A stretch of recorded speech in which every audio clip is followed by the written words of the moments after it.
السلام علیکم جی. مولانا فضل الرحمان صاحب، ان کے بھائی مولانا عطاء الرحمان صاحب، عبدالغفور حیدری صاحب اور یہ تمام احباب جو ہیں، اور پھر حافظ حسین احمد صاحب کے تو لفاظی جو ہے وہ اللہ دے اور بندہ لے والا معاملہ ہوتا ہے. ٹھیک ہے.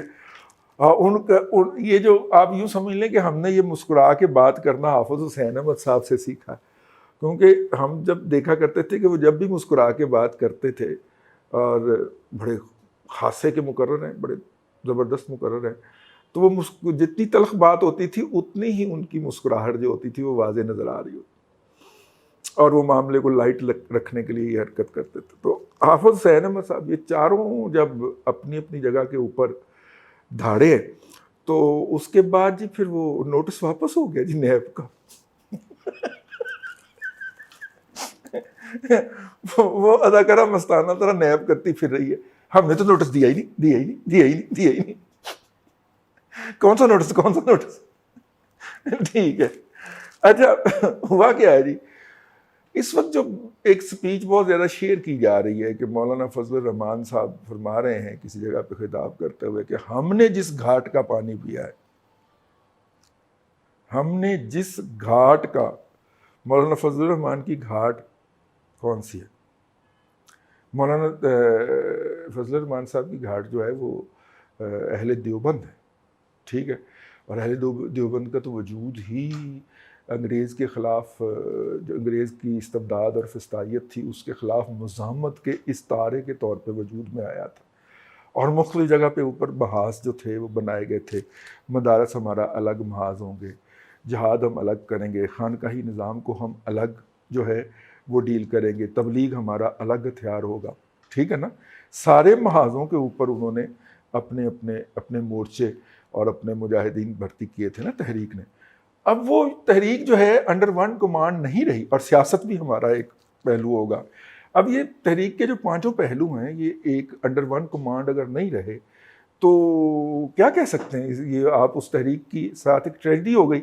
لیکن ان پانچوں نے اپنی اپنی جگہ کے اوپر اپنا ایک امپیکٹ بنائے رکھا. پاکستان کے اندر جو تبلیغی جماعت ہے وہ اس وقت بر صغیر کے تمام جتنے بھی ممالک ہیں ان کے اندر ایگزسٹ کرتی ہے. بنگلہ دیش ہو، پاکستان ہو، انڈیا ہو، اور سری لنکا میں بھی کسی حد تک، نیپال میں بھی ایگزسٹ کرتی ہے، اپنا کام کرتی ہے تنظیمی حوالے سے. ٹھیک ہے. اور اس کے کام کے اوپر کسی کو اعتراض بھی نہیں ہوتا. وہ تو اسرائیل چلے جاتے ہیں تبلیغ کرنے کے لیے. ٹھیک ہو گیا. اور جو جہادی ان کا تھا پہلو، وہ ہم نے افغانستان کے اندر ملاحظہ کر لیا، تو اس کے بارے میں بھی کسی کو شک نہیں رہنا چاہیے. ٹھیک ہے. یہ جو ان کا سیاسی وراثت ہے اس کو کچھ ہم جمعیت علماء ہند کی شکل کے اندر انڈیا میں دیکھتے ہیں، یا پھر جمعیت علماء اسلام جو ہے اس کی شکل میں، جس کے پہلے 2 دعویٰ دار تھے، پھر سمیع الحق صاحب کو شہید کر دیا گیا، قتل کر دیا گیا. کچھ لوگوں کا خیال ہے کہ انہی کی طرف سے کیا گیا جن کے ساتھ وہ جڑے ہوئے تھے، کیونکہ نہ ان کی دشمنی اچھی نہ ان کی دوستی اچھی. لیکن بہرحال وہ اندھا قتل ہے جی، اس کی انویسٹیگیشن نہیں ہو پائی، پتہ نہیں چل پایا وہ کس نے کیا کیا تھا. الٹا ان کو قتل کرنے کے بعد ان کی کردار کشی بھی کی گئی. تو مولانا فضل الرحمان کا نقطہ نظر ٹھیک تھا کہ ان کے قریب نہ پھٹکو، یہ تمہیں عزت کر کے ماریں گے. تو ٹھیک ہے. تو انہوں نے رخصت کرتے وقت بھی ان کی عزت جو ہے وہ پامال کرنے کی کوشش کی. تو ان کی موجودگی تک تو اہل دیوبند کی سیاست کے 2 دعوے دار تھے نا، ایک سمیع الحق صاحب الگ تھے اور یہ الگ تھے. ٹھیک ہو گیا. اور ان کی روانگی کے بعد جو تھے اب وہ اکیلے ہی اس کو سمبلائز کرتے ہیں. اللہ ان کو سلامت رکھے، پتہ نہیں ان کے بعد کیا ہوگا. لیکن بہرحال ہر ساڑھے بعد جو صحافت کا ہوگا اسی طرح مولانا فضل الرحمان کے بعد سیاست کا ہوگا. لیکن اللہ ان کو صحت دے، سلامت رکھے. میری طرح بلڈ پریشر بھائی ہیں وہ میرے مولانا فضل الرحمان صاحب کو بھی ہے. ہاں مجھے کسی صاحب نے بتایا. تو مولانا فضل الرحمان صاحب نے کہا نا کہ ہم نے اس گھاٹ کا پانی پیا ہوا ہے. تو وہ ابا جی تک تو مارنے کی، انہوں نے تو دادا تک مار کر دی نا یہ فکرہ کہہ کے. ہاں ذرا سوچئے گا کہ اہل دیوبند، مزاحمت انگریز کے خلاف، قربانیاں، ٹھیک ہے، کالا پانی، سارا کچھ، تو انہوں نے مزاحمت کا آغاز وہاں تک کیا. تو ہم نے اس گھاٹ کا پانی پیا. انہوں نے تو ان کے بھی ابا کا تک مار کار دیا. کم ود گئے ہی مختاریہ کم بہت ود گئے. اور اس کا دیکھیں نا عطاء الرحمان صاحب نے ٹی وی پہ دھمکی لگا دی کہ اگر یہ نہ ہوا واپس تو پھر ہم کور کمانڈر پشاور کے گھر کا گھیراؤ کریں گے. پھر نیب کہتا پھر ہے نا ہے گئی نہیں نوٹس ہے گئی نہیں نوٹس ہے گئی نہیں. وہ نیب کو اتنی زیادہ اپنی کیوں پڑ گئی. ٹھیک ہے آگے آپ خود سمجھ لیں, ہوں ساریاں گلاں میں کرنی ہے ضروری, ٹھیک آگے آپ خود سمجھ لیں. اب اتنا خوفناک جو ہے وہ دھمکی لگانے کے بعد بندہ پھر میدان میں سے دوڑتا تو نہیں ہے. اگر یہ اب آگے کا میں عرض کرنے لگا ہوں, اتنے ارادے کے ساتھ بندہ نکلا ہو, اتنی بڑکیں لگاتا ہوا, تو پھر میدان سے دوڑے گا تو نہیں. اگر مار پڑے گی تو میدان میں کھڑے ہو کے مار کھائے گا, اور اگر اپنی باری آئے گی تو چنگا پھینٹے گا. ٹھیک ہو گیا. تو اس لیے وہ جو تحریک بن رہی ہے یا وہ جو ماحول بن رہا ہے کہ مریم نواز شریف کی تقریر اور اس کے بعد ساتھ میں یہ مسالہ اوپر آ گیا مولانا فضل الرحمان کا, تو فروٹ چاٹ بڑی خوفناک تیار ہو گئی. ٹھیک ہے, اب یہ فروٹ چاٹ جو ہے وہ کوئی ہمت والا ہی کھا سکے گا سر. یہ عام بندے عام جو ہے ادارے یا بندے جو ہیں ان کے بس کی بات نہیں ہوگی. اس کے بعد ضروری ہو جائے گا کہ مولانا فضل الرحمان صاحب کو انگیج کیا جائے. کیسے انگیج کیا جائے؟ ظاہر ہے کہ نیب کی دھمکی لگا کے ہم نے دیکھ لی ہے, تو ان کے سیکٹری کے والد صاحب کو بھی پکڑ کے دیکھ لیا ہے, جس کو کہ ہم نے ایوارڈ دیا ہوا ہے بہترین شجرکاری کرنے کے اوپر نا. ٹھیک ہے نا, ان کے صاحبزادے مولانا کے پرسنل سیکٹری تھے نا, ہاں, تو ان کو پکڑ کے لیا, گرفتار کر لیا گیا جی. تو نہیں, میرا خیال ان کے والد صاحب کو گرفتار کیا گیا, ہاں ان کے والد صاحب کو گرفتار کر لیا گیا ہے. تو ظاہر ہے کہ اس حوالے سے جس کے والد کو گرفتار کیا جائے وہ ذہنی طور پہ مسائل کا شکار تو ہوگا. تو مولانا فضل الرحمان صاحب نے آگے سے مسکرا کے, اور ظاہر ہے ان کا چہرہ ماشاءاللہ ہے, تو ان کی مسکراہٹ بھی پھر اتنی بڑی ہوگی نا جی.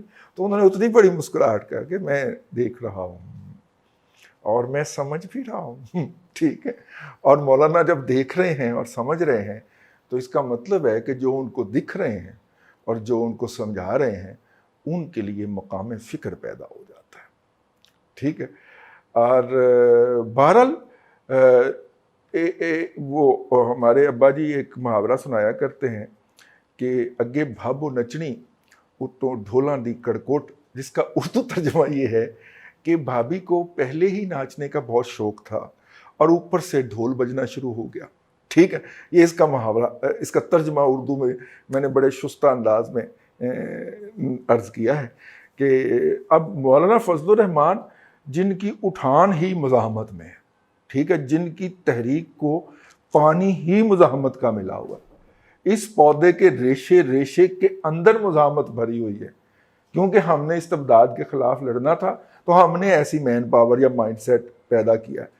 اب اس مزاحمتی مائنڈ سیٹ کو اپنی اس چھپی ہوئی خفی مزاحمت کا مظاہرہ کرنے کا ایک موقع مل گیا.